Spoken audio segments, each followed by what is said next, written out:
Bienvenue dans les enquêtes du Nouveau Détective. Le Nouveau Détective, premier magazine d'enquête sur les grands faits divers, et Engel présente Poignardé sous les yeux de sa petite fille, une enquête du Nouveau Détective. Choisir de prendre le métro à telle station plutôt qu'à une autre, ce n'est quand même pas choisir entre la vie et la mort.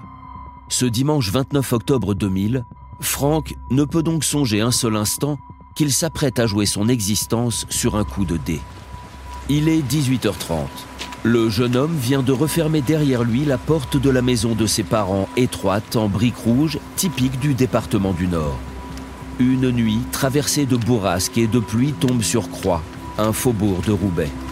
Mais ce n'est pas le mauvais temps qui amène Frank à hésiter sur la direction à prendre.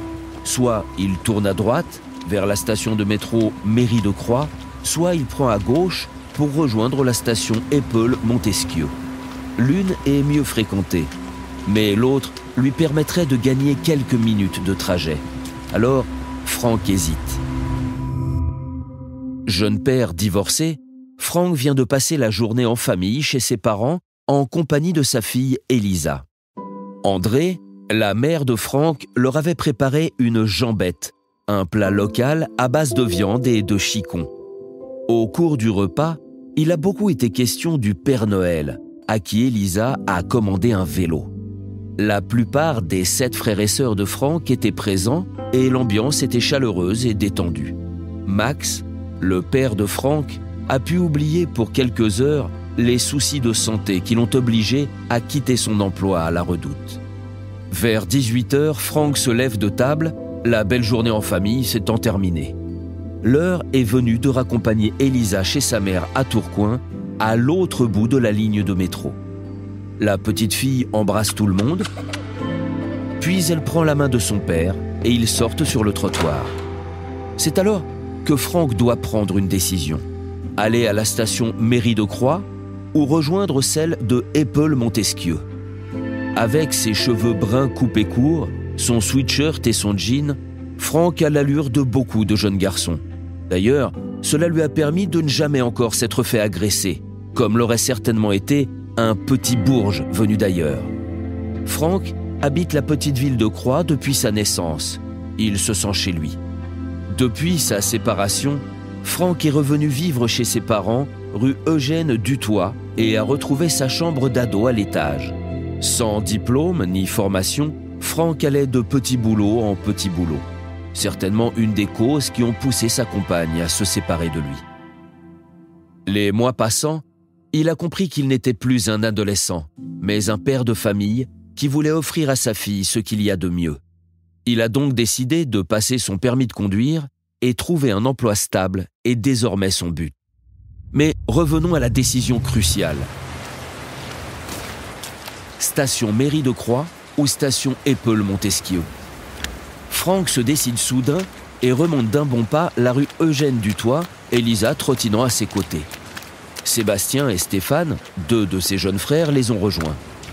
L'ami de Sébastien les accompagne. Au bout de la rue, des néons jaunes éclairent une place déserte. L'endroit n'est pas gai. Certaines fenêtres des maisons qui entourent la place ont été murées. Et d'ailleurs, sa mère ne cesse de le mettre en garde. Je n'aime pas que tu prennes le métro à Épaule-Montesquieu. C'est toujours plein de voyous. C'est pourtant sur cette station que Frank a fixé son choix. Pourquoi se méfierait-il? Que peut-il lui arriver à 100 mètres de chez lui? Le petit groupe s'engage sur l'escalator aux parois d'aluminium qui mènent au sous-sol. La station inaugurée il y a juste 6 mois offre aux voyageurs un cadre plutôt apaisant avec le revêtement gris souris de son sol et ses murs de la même teinte. Pourtant, c'est là que soudain tout bascule. Hé, toi là, t'as quoi à me regarder comme ça? L'adolescente brune en jean et veste de jogging que Frank vient de croiser au bas de l'escalator possède la voix agressive des chefs de bande. 3 petites racailles l'escortent.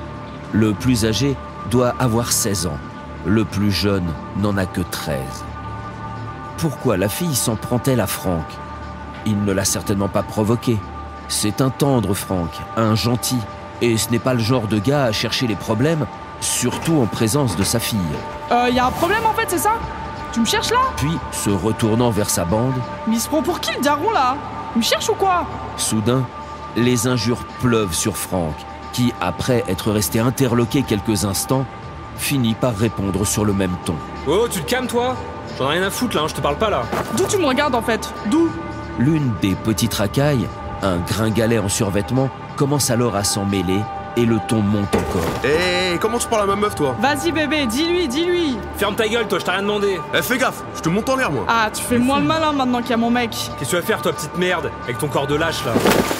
Un premier coup de poing atteint Franck qui réplique. C'est alors que le plus âgé des garçons intervient. Malgré ses 16 ans, son visage reflète une haine que rien n'explique. Surtout, il serre dans sa main un couteau. Sébastien et Stéphane, trop jeunes pour intervenir, restent pétrifiés. Leur copine vient d'entraîner la petite Elisa à l'écart de la bagarre. Franck se retrouve seul face à la lame pointée dans sa direction. Le voyou lance son bras en avant. Un éclair, puis un cri de douleur. Franck a la paume de la main ouverte. Ah putain de connard, il m'a planté la main! Je vais te niquer, sale bâtard! Une vision qui paraît exciter la rage de son adversaire. Un nouveau coup part. Cette fois, Franck est atteint à la poitrine. Il recule en titubant et porte sa main au niveau du cœur. Déjà, du sang perle à la surface de son sweat.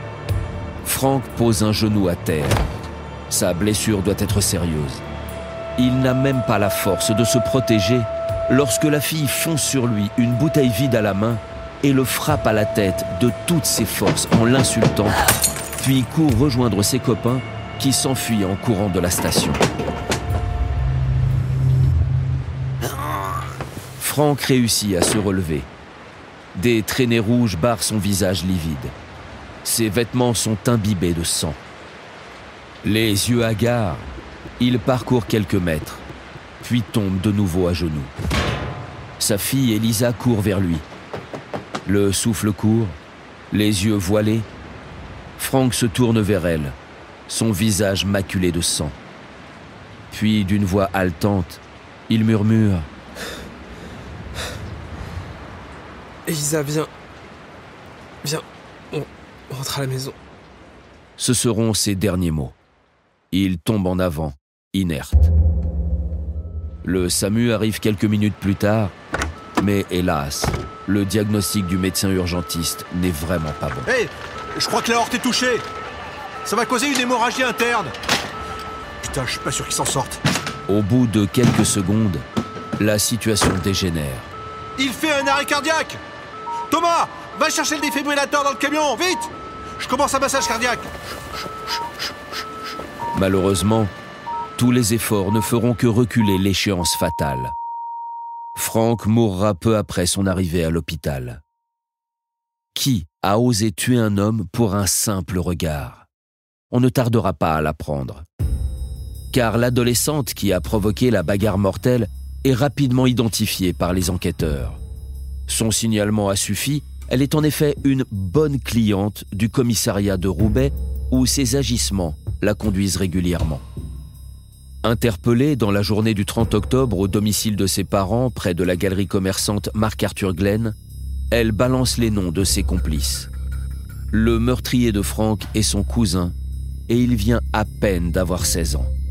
Quand on l'arrête à son tour, il n'a pas un seul mot de regret pour sa victime. Mardi 31 octobre, une vingtaine de personnes s'entassent dans le salon des parents de Franck. Une jeune fille pleure doucement dans un coin. Max, le père, marche de long en large sans parler. André, son épouse, sanglote dans les bras d'une autre femme. Aujourd'hui, c'était l'anniversaire de Franck. Il allait avoir 23 ans. S'émeut la sœur de Franck. À la station Épeule-Montesquieu, des inconnus ont déposé une dizaine de bouquets au pied de l'escalator, à l'endroit précis où Franck a été tué. Des passants ont allumé des bougies et quelqu'un a griffonné sur un papier, parce que cet enfant aurait pu être le nôtre. Pendant ce temps, la fille de Franck est chez sa mère. On lui a dit qu'elle ne reverrait jamais son père. Mais comme tous les enfants, elle connaît le remède à la mort. T'inquiète pas, maman. Je vais lui faire un bisou magique et il va guérir. 4 ans plus tard, après 3 jours de débat à huis clos, le principal responsable de cette mise à mort est jugé devant la cour d'assises des mineurs de Douai. Regard baissé, l'accusé se contente de vagues excuses. Sa mère, au contraire, va demander pardon à la famille de la victime. Elle se reproche d'avoir tout permis à son fils. Finalement, l'accusé écope du maximum, 15 ans de réclusion criminelle.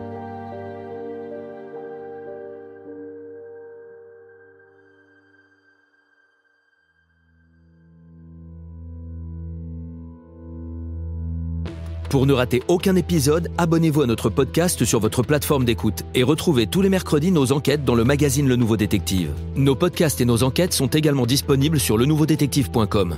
Si l'affaire n'a pas encore été jugée ou venait à passer en appel, nous rappelons que les protagonistes bénéficient toujours de la présomption d'innocence. Les noms et prénoms de certains personnages sont susceptibles d'avoir été modifiés.